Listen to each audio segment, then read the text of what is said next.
morning, book lovers of the internet. Welcome back to my channel. If you're new here, make sure to subscribe because for every subscriber, I get a new subscriber and they also read a page from a book of my choice.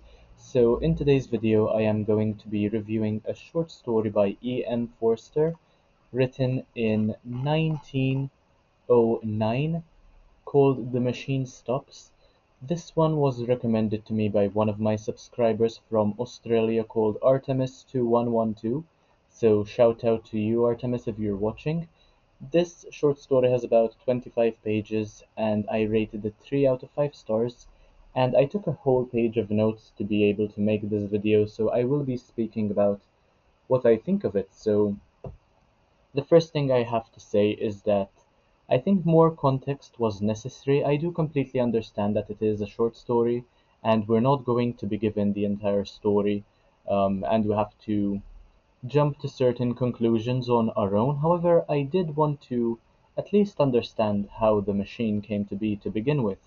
So, yeah, let's move on to my main thoughts about the story. This was an enjoyable read, and I think it was way ahead of its time. And I would be lying if I didn't point out how much this completely freaked me out. So, it is a dystopian setting created by Forster more than a century ago, as I mentioned in 1909, and it is way ahead of its time as it highlights perhaps satirically as well. There is also an element of satire since technology was definitely not so advanced back then. How dependent humans could become, how dependent, yeah, humans could become on technology. And it is pretty frightening because we can see that happening today. People spending hours on end every single day scrolling through their phones. I mean, what would the next step be? Overly relying on artificial intelligence to help us out, then becoming cyborgs, then eventually completely submitting to the machines and losing our identity. I suppose that is what the story is trying to outline.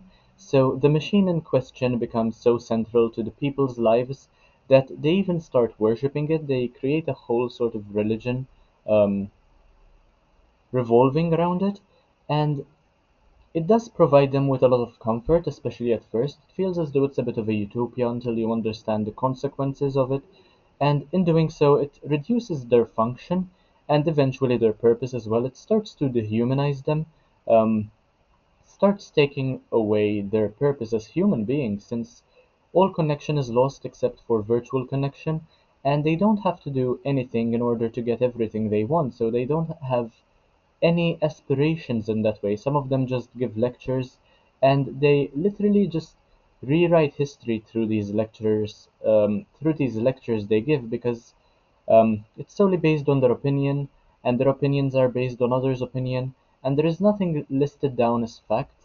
So yeah, you can't really trust anything or anyone anymore, and everything becomes so subjective.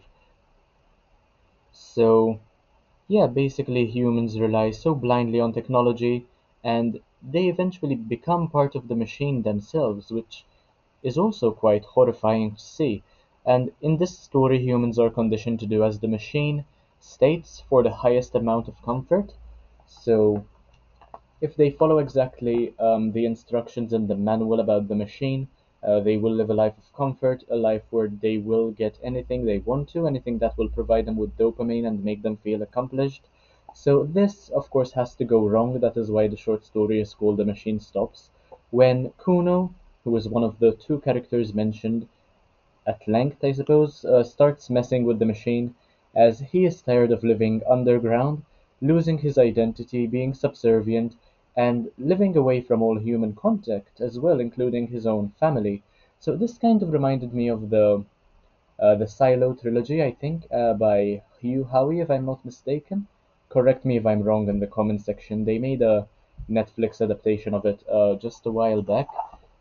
Dust, Shift, and Sand.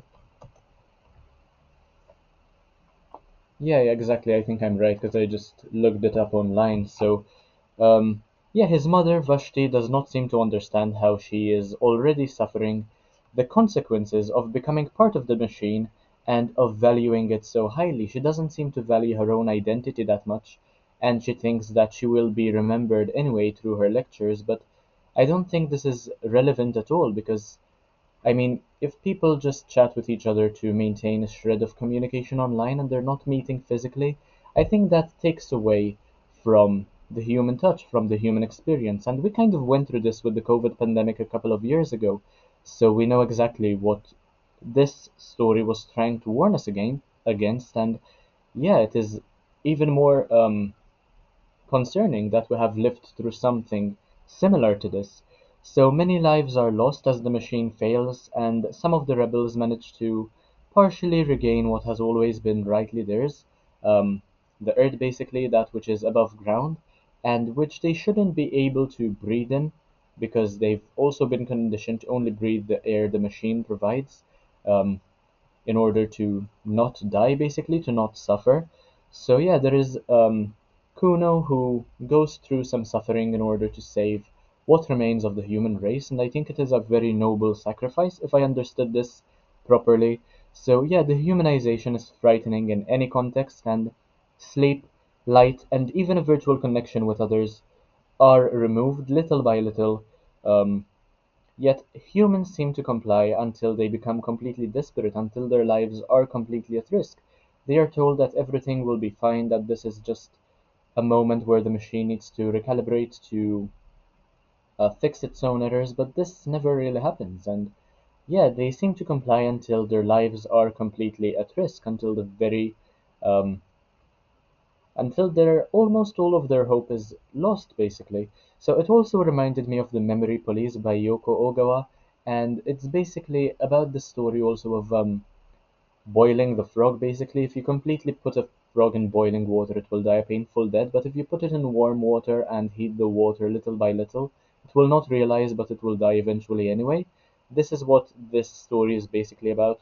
Um, Consistently making the world a worse place for humanity, um, but doing it at such a slow pace that they don't realize and they have time to adapt to the changes until they hardly know that they're not humans anymore, which is once again very, very frightening and concerning. So, yeah, as I mentioned, I gave this 3 out of 5 stars, not because I think it's a bad or a mid story, but because I've read many other stories like this one, so it wasn't particularly original to me, even though it was probably one of the very first of its kind. And yeah, it deserves more credit than I gave it. So I would recommend this. It is short, it is split into 3 parts, and it becomes even more concerning and more frightening with each part. So yeah, you can feel the tension escalate very clearly. But that is all I had to say about The Machine Stops by E.M. Forster. I hope you enjoyed my review, and thanks again to Artemis for recommending me this short story. I would recommend it myself. And yeah, as usual, if you enjoyed this, make sure to like, comment, share, subscribe. Take a look at my other content and let me know what you think in the comment section because I reply to everybody. So thank you for watching, and I'll see you in the next one, hopefully very, very soon. Bye, guys.